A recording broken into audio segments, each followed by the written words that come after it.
3차 시 합시다. 오주 3차 시, 이 자료에 오주 3차 시라고 이름을 붙이진 못했어요. 따로 그 PDF, PDF죠. PDF로 해놓은 것이라서. 그 제목을 이제 개화기 문학 담당층의 사회 역사적 성격, 신소설 작가를 중심으로라고 되어 있습니다. 1차 시에 이인직의 헤로누를 통해서, 2차 시에는 이광수의 무정을 통해서 그 과도기 문학과 근대 문학의 내용과 주제를 살펴봤죠. 이게 연결되고 어찌 보면 종합하는 그런 자료입니다. 27페이지나 되니까 양이 많죠. 그 밑줄근 내가 이제 그 노란색으로 형광색 칠해 놓은 것 중심으로 설명을 할 거고, 또 그것이 더 이제 요약되고 중요한 부분, 뭐 이해하기 쉬운 부분이니까 여러분도 그쪽으로만 봐도 될 거예요. 그리고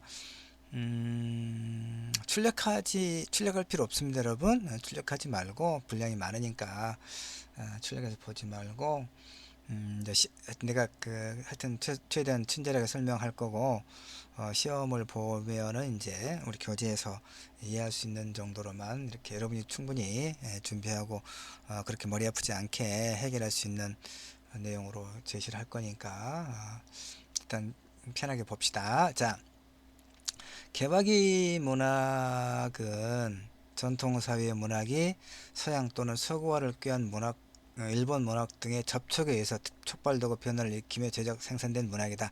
이 말의 의미는 개화기 문학은 일본의 영향을 받았다, 이런 얘기죠. 일본에 유학했던 지식인 작가들이 일본의 정치 소설, 이런 영향을 받아서 개화 계몽 의식을 주제로 쓴 소설이다, 이런 얘기입니다.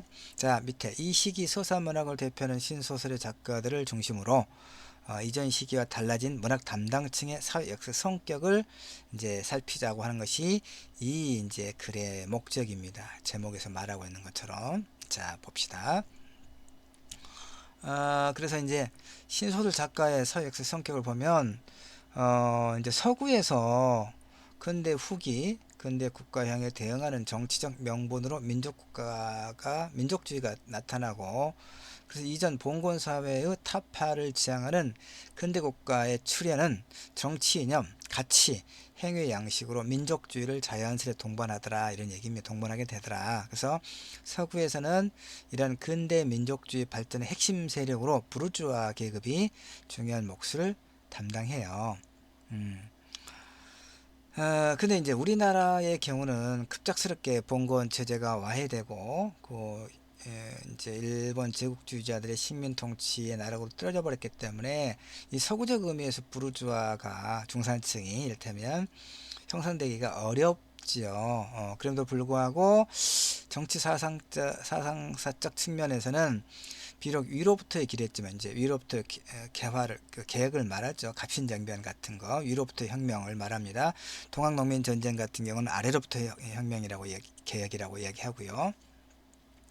하여튼 이제 어쨌든 갑신정변 같은 경우도 위로부터의 개혁이었고 이제 실패했지만, 부르주아 권력의 확립이 시급히 요구되는 그런 개혁 운동을 촉발하는 하나의 계기가 됐다, 이런 얘기죠. 갑신정변. 그래서 우리가 이제 근대 문학과 고전 문학의 기점을 한국 문학에서는 바로 이제 이 1884년, 1884년 이제 갑오 개혁, 이걸 기점으로 이렇게 이야기합니다. 이제 문학뿐만이 아니라 정치적 어떤 변화도 그렇죠. 자, 쭉 넘어가서 또 그다음에 이제 정치적인 측면 그렇고, 사회 경제적 측면에서는 봉건적 경제를 기반으로 한 위정척사 운동, 무전 농민의 입장을 대변하는 농민 전쟁 사상, 무전이 이제 농토가 없는 가난한 농민들, 그리고 상업자본의 입장을 대변하는 개화파의 운동, 뭐 이런 이제 운동들이 있다, 이런 얘기죠. 근데 신소설 작가 계층은 어느 계층에 속할까요? 부르주아 계층의, 그러니까 초기적 형태를 드러내는 부르주아 계층의 이데올로기적 대변자, 중간 계층, 이걸 말해요. 그래서 개혁파의 생각을 반영하는 게 신소설 작가들의 계급적 의식이다, 이 얘기입니다. 물론 개혁파도 이제 많이 나눠지잖아요. 원광개혁파, 뭐 친일개혁파, 이렇게 다양한 세력들로 이루어져 있지만, 신소설에서는 통상 개혁파에게 공이 나타나는 생각, 또는 이념적 성격들이 잘 드러나 있음을 알 수가 있다 이런 얘기입니다. 그 다음에 이제 앞에서도 얘기했지만 개화기 또는 애국 계몽기, 과도기 이 시기에 우리 민족의 절실한 과제는 근대 민족국가의 건설이었다 이런 얘기죠. 이 시기 문학은 이러한 시대적 과제에 어떤 형태로든 연결되어 있을 수밖에 없지요. 신소설은 특히 반봉건 또는 문명개화의 과제에 초점을 맞추고 있습니다. 이 중 신소설의 기본 틀을 마련해서 이후 신소설 작가들의 전범이 되는 이인직 문학의 반봉건적 성격이 상대적으로 강렬하더라. 반봉건적 성격이 뭡니까? 낡은 봉건적 체제와 인습으로부터 벗어나서 근대로 지향하는 그걸 말하죠. 그래서 이인직 그러니까 일려몽에서도 그 조선의 대관 양반 관료의 무능과 부패를 이제 그 처벌하는 그런 그 측면이 있잖아요. 근데 그걸 누가 일본 공사가 일본군이 이렇게 자, 그 다음에 쭉 갑시다. 이제 물론 이제 그 신소설 작가가 이인직만 있는 건 아니에요. 이해조도 있고 그렇습니다. 이해조는 근데 상대적으로 대원군 쪽에 왕족 집안 출신이라고 되어 있네요. 뭐 김교재 이런 사람도 있고 몇 사람도 있겠죠. 추찬식도 있고 그렇습니다. 그 다음에 이인직의 경우는 이제 신분적 배경이 그러니까 몰락한 양반 가문이기 때문에 신분적 배경이 뚜렷하게 나타나지는 않아요. 근데 아까 우리가 공부할 때 이인직은 뭐라고 그랬습니까? 그 여기 이제 각주 7번을 볼까요? 이를테면 상대적으로 미미한 한미한 몰락한 양분 가족 가문 출신임을 짐작케 할 수 있는 근거가 몇 가지 있는데 그의 행적이 이인직은 말합니다. 우리에게 나타나는 것은 1900년 관비 유학생으로 동경정치학교 입학하는 시기니까 그의 나이가 38살. 그러니까 그의 행적이 출생지 연도에 국한돼 가까스로 밝혀진다는 사실은 그가 전통적 문벌 출신이 아니고 무명의 존재. 38이면 굉장히 나이 많이 먹은 거잖아요. 지금도 사실은 지금 만약에 지금도 뭐 유학하는 나이든 좀 상당히 좀 나이 많이 먹은 거죠. 근데 그때는 더 그랬단 말이에요. 이광수는 뭐 16, 18때 가고 19살, 20살 때 독립선에서 막 쓰고 그랬잖아요. 그 다음에 관비 유학생으로 일본에 갔다. 이광수 편 이야기할 때 이랬잖아요. 누가 그를 걷어들이고 유학을 보내고 뒤를 봐줬는가 후원자였는가에 따라서 그 사람의 빚을 지는 거예요. 그렇죠. 그러니까 관비 유학생으로 일본에 갔다는 것은 한말 관비 유학생은 몰락 양반, 서울, 중인 등으로 그 신분 배경이 대체로 낮은 사람들이에요. 왜? 일테면 돈이 많은 그 사람들은 일테면 서구에서도 사립학교 가잖아요. 근데 돈이 없고 이제 공부는 잘하면 국립학교 가. 그런 거로 이해를 하면 돼요. 그래서 이제 고아나 다름없는 어린 시절을 보냈다. 이렇게 이제 근데 이인직은 하여튼 이런 그 봉건 조선의 배타적인 벌열, 족벌, 가문 이런 중심의 정치사회에 대해서 원한을 품을 수밖에 없었겠죠. 한미한 그런 어떤 계층의 몰락한 양반의 사람이니까 가족. 그래서 그 신분적 한계를 뛰어넘어서 외국 유학, 외국 특히 일본의 관계에서 입신 출세 고자한 세력의 일원으로 짐작할 수가 있습니다. 그 이러한 신분적 한계, 즉 한말의 봉건 체제에서 일정한 기득권을 확보할 수 없었던 그의 위치는 이 시기 신흥 엘리트 인텔리로서 반봉건의 문제에서 보다 적극적인 위치, 그러니까 이런 그 문벌, 신분적 문벌을 공격할 수밖에 없겠죠. 비판적인. 그러나 이인직 작품에 나타난 봉건 체제 모순의 정점이라는 것이 주로 봉건적인 수구파, 즉 민시일파, 당시 이제 권력층이었던 그런 적개심에 상당했다. 이해할 수 있죠. 그래서 이인직의 봉건 체제에 대한 격렬한 규탄은 권력을 장악한 지배 세력에 대한 규탄이지 근본적으로 체제 변혁의 성격을 지향하는 것은 아니다라고 하는 일정한 한계가 또 생겨요.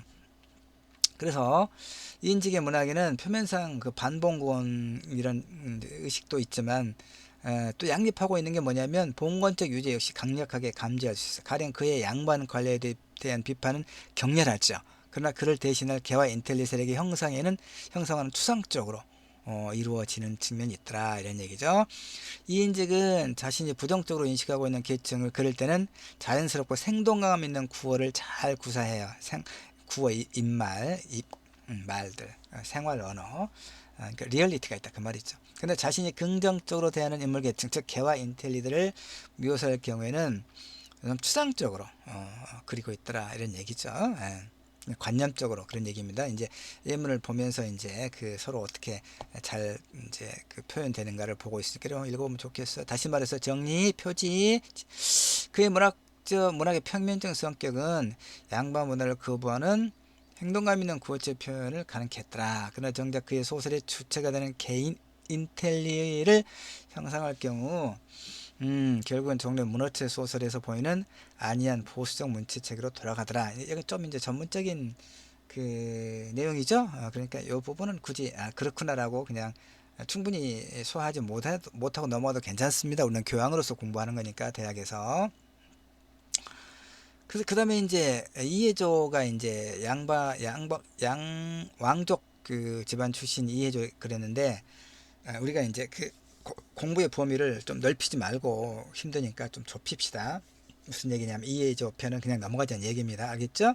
이 이제 이 주제가 3처의 주제가 계약이 문학 담당층의 사회 역사적 성격을 말하고 있으니까 뭐 이인직뿐만이 아니라 이해조라든가 여러 사람을 말할 텐데 우리는 그냥 이인직, 그다음에 이광수 그쪽 그 사람들 1차시 2차시 공부했으니까 그 사람들만 초점을 맞춰서 제한된 시간이니까 그렇게 합시다. 그래서 이해조 부분은 쭉 넘어갑시다. 왜냐하면 비슷하니까. 좀씩 다를 수도 있겠지만 어쨌든 그래서 이제 여기 보면 이렇게 신소설 작가들은 겉으로는 문명개화 반봉건 체제에 반대하는 비판적인 그런 걸 내세우고 있지만 그 이면에는 여전히 어떤 그 봉건 사회 그럴 수밖에 없겠잖아요. 과도기니까. 그 지난 주차에 공부했던 황현만 하더라도 그 당대의 어떤 지배체제를 통렬하게 비판했으면서도 새로운 어떤 그 변화에는 굉장히 둔감했던 그런 한계를 가지고 있잖아요. 유학자였기 때문에. 근데 이 신소설 작가들도 여전히 근대 개화, 그러니까 봉건 체제를 비판하면서 근대 계몽 의식을 지향했다 하더라도 결국 내 안에는 그 여전히 내가 뭘 배웠어요? 어렸을 때부터 이 사람들이 유학자였잖아요. 유학의 세대를 가지고 있기 때문에 그 유학의 DNA를 가지고 있기 때문에 그 완전히 벗어나지를 못했다라고 하는 한계가 있다 이런 얘기죠. 그 부분 이해할 수 있겠죠?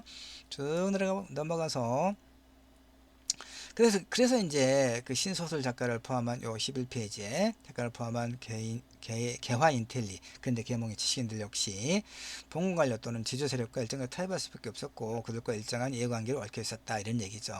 그 다음에 이제 신소설 작가들의 봉건적 성격이 강화되어 나가는 것은 소선의 일제로의 예속 과정과 밀접한 관련을 맺게 돼요. 10년대 이후 신소설의 봉건성이 두드러지는데 자 일제는 이제 일본 제국주의자들은 제국주의가 자본의 확장이잖아요. 자본 시장의 확장. 그래서 자기 자본의 관철을 실현시키기 위해서 지주를 비호하고 육성, 그러니까 일정하게 결탁하는 거예요. 그래서 매국적이고 반동적인 양반 관료들 일족에게 귀족 칭호와 공로금 이런 걸 주면서 이제 달래는 거예요.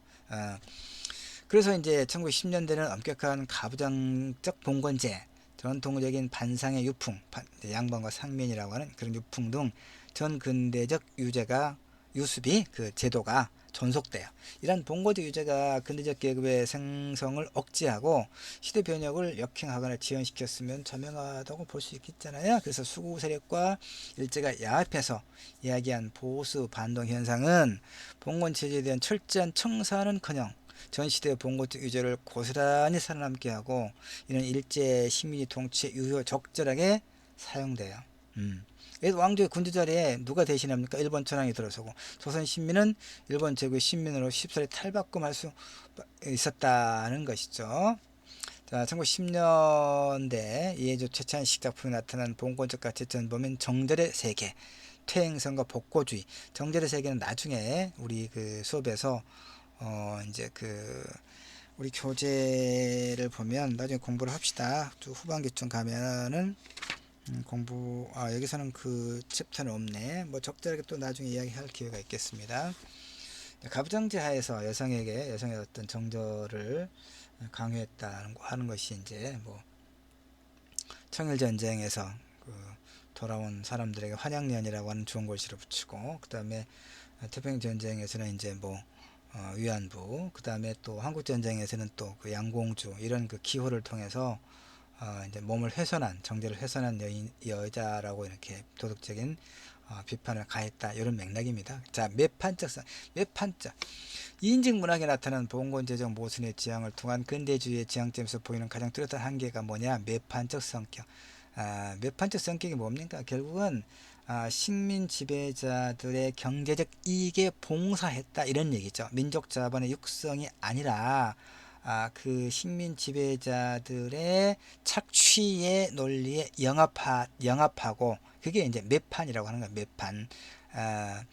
매판성. 그러니까 지금, 그러니까 당대 개화 인텔리는 근대화를 내가 여기 커서 민족주의와 분리해서 근대화를 우선하는 태도를 드러내. 알겠죠?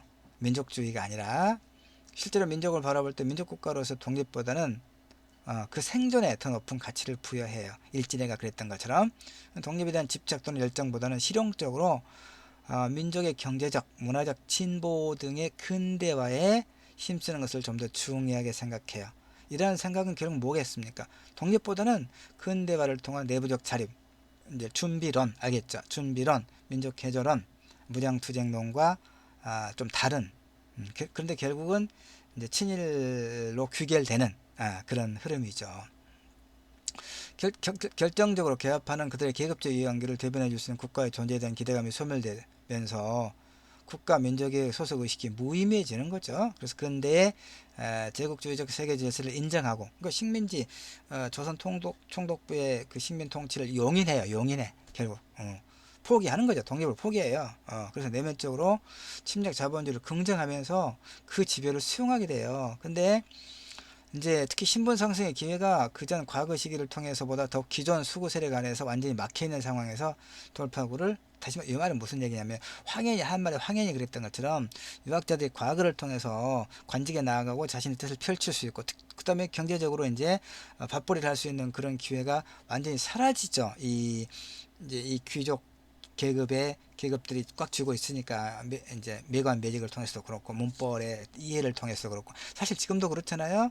21세기 대한민국에서도 뭐 엄마 찬스, 아빠 찬스, 인맥 뭐 이런 다 동원돼요. 실제로 동원돼서 이제 공정하지 못한 이런 것을 우리가 분노하잖아요. 인맥, 고등학교 어디 나왔는가, 무슨 이런 것들, 고향 출신이 어딘가, 이런 것들, 서로 밀어주고 끌어주고 이런 것도 있죠. 그게 왜 문제가 됩니까? 불공정하기 때문에 그러죠.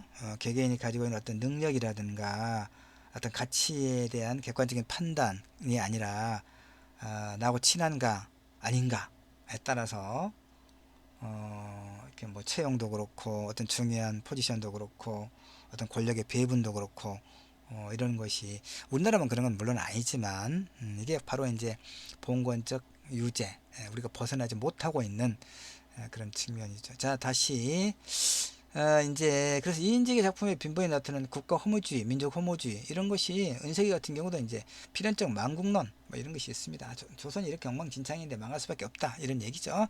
그러니까 이제 일제에 의존한 근대의 길을 모색하게 돼요. 이렇게 부패한 봉건 체제를 타파하고 국권의 강화를 위해 출발했던 개화 인텔리 세력은 지배계급 내부의 모순 관계에서 주어지는 힘의 균형에서 열세로 인해서 일본 의존적 기성을 갖게 되죠. 이들이 친일 개합하고 은세계라고 하는 이제 또 그 이인직의 혈흔우와 함께 또 다른 이제 대표적인 이인직을 대표하는 신소설이 은세계가 있는데, 비슷한 그런 어떤 그 역사의식을 갖고 있다, 이런 얘기입니다. 이해죠 은세계, 이인직이 아니라. 자, 그래서 쭉 넘어가면은 그래서 이제 밑에 봉건적 가치 질서로의 반동적 회귀는 곧 친일의 애속적 세계와 동전의 양면을 이루고 있더라. 쭉 넘어갑니다. 계량주의적, 아까 매판적 성격을 봤죠? 그 다음에 계량주의적 성격, 계량주의. 이제 계량주의가 어떻습니까? 그 어떤 민족 자결이라든가 이런 원칙이 관철되기 어려우니까 준비론이에요, 결국. 그래서 현실 수용론이에요, 쉽게 말해서. 현실 수용론입니다.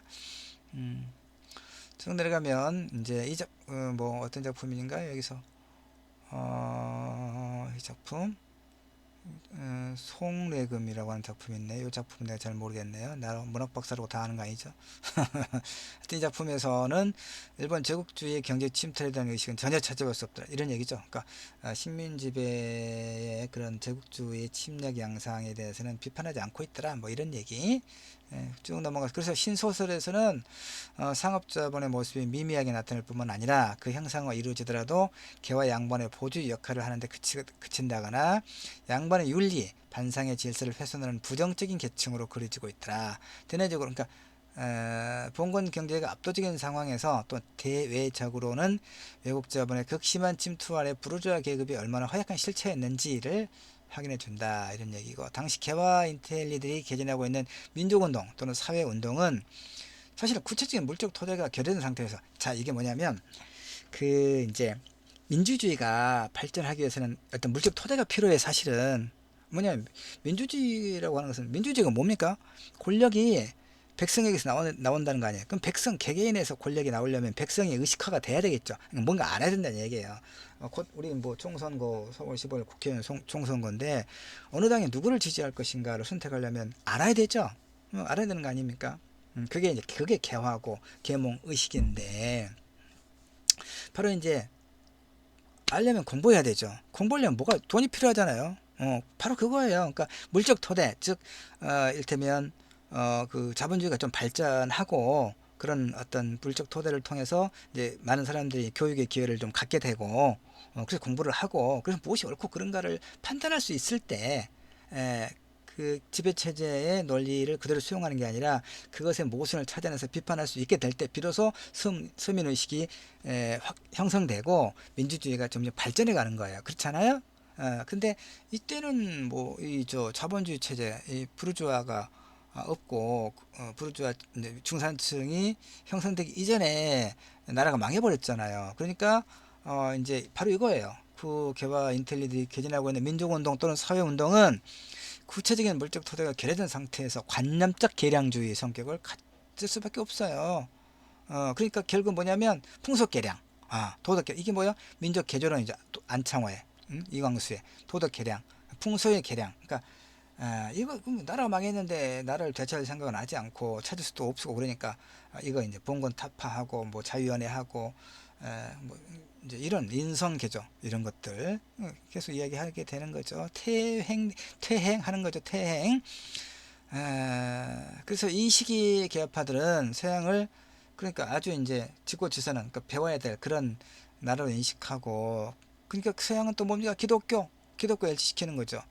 한국 뭐 교회 어떤 종교를 이제 뭐 비판하고 싶은 생각은 전혀 없지만, 한국처럼 사실 기독교가 서구에서는 이미 사그라드는 그런 어떤 종교가 한국에서는 그 엄청나게 이렇게 뭐 거의 뭐 전 국민의 절반이 교회에 다니는가. 밤에 이제 우리가 흔히 하는 말로 그러잖아요. 밤에 그 이제 12시 넘어서 이렇게 뚝 도시를 한번 둘러보면 붉거나 푸르나 색으로 그 십자가, 건물마다 교회 있고, 1층에는 뭐 있고, 2층에 학원 있고, 3층에 교회 있고, 근데 이런 식으로, 1층에는 뭐 편의점 있나요? 뭐 이런 식으로. 자, 이렇게 교회가 왜 그럴까요? 뭔가 불안한가요, 정신적으로? 근데 이 개화기 때 이제, 그러니까 사실은 그 서구 제국주의가 다른 나라를 침략할 때 교회가 종교가 같이 가는 거예요. 일본이 임진왜란을 일으킬 때 그 일본의 종교, 지금이 그 자리 잡고 있잖아요. 그게 뭔 교회든 됐고요. 하여튼 시간 생각나. 그러니까 이거예요. 극단적으로 나라가 망해가는 판에 기독교의 죄의식과 용서와 사랑을 내세워 일제 침략을 호도하는 그러니까 사실은 이 일제 강점기, 기독교, 선주교 이 세력들이 전부 다 궁극적으로 친일을 하는 거예요. 일본 총독부의 조선 지배를 용인하고, 그 바탕 위에서 뭐 이를테면 그 어떤 근원적인 거 있잖아요. 본질적인 거, 죄의식, 용서와 사랑을, 이게 이제, 그러니까 저 니체 같은 경우는 신은 죽었다라고 하는 그런 언명을 통해서 기독교를 엄청나게 비판하잖아요. 내세는 눈에 보이지 않잖아요. 내세나 그다음에 기독교가 말하는 내세, 천국, 불교가 말하는 뭐 불교는 뭘 이야기합니까? 뭐 극락? 있으면 좋지만 우리는 그걸 증명할 길은 없잖아요. 그러니까 종교가 이제 신앙이 필요한 것인데 어쨌든 그래서 이런 종교가 기성의 철학과 종교가 우리의 현실적 삶을 허무주의적으로 어, 이끈다. 이렇게 이제 니체는 신은 죽었다라고 하는 논지를 통해서 비판하고 있죠. 자, 정리합시다. 이제 쭉쭉 하면은 그래서 이제 여러분이 또 밑줄 그런 거 읽어보고 내가 한마디만 정리하고 이제 3차 시 끝내도록 하겠습니다. 뭐냐면 2차 시에도 얘기했던 것처럼 이 식민지 지식 그 개화 지식인 작가들은 이를 작품을 통해서 민족의 독립보다는 그런 제국주의적 침략 상태를 용인하는 가운데 민족의 이제 어떤 풍속의 개량이라든가 이런 걸 그 문화적 그 측면에서의 일정한 자율성을 꾀했다 이런 얘기입니다. 근데 그것이 모순적일 수밖에 없는 것은 결국은 나라가 망해버린 상태에서 그런 풍속의 개량이라든가 이런 것은 헛소리에 불과하다. 그러니까 이들은 결국은 친위 일본 제국주의의 조선 침략과 지배를 정당화하는 논리로 수렴되고 말았다. 이것이 그들의 한계다. 이렇게 결론적으로 말씀드릴 수 있겠습니다. 나머지는 여러분이 좀 읽어보기 바랍니다. 자, 여기까지 해서 5주 3차 시술을 마치고 과제는 따로 과제방에 올려놓도록 할게요. 여러분 건강하고 너무 무리해서 공부만 하지 말고 시간 날 햇빛 좋을 때 산책도 좀 하고 또 밥도 잘 챙겨 먹고 잠도 좀 많이 자고 그렇게 해서 건강 관리 잘하기 바랍니다. 자, 고맙습니다.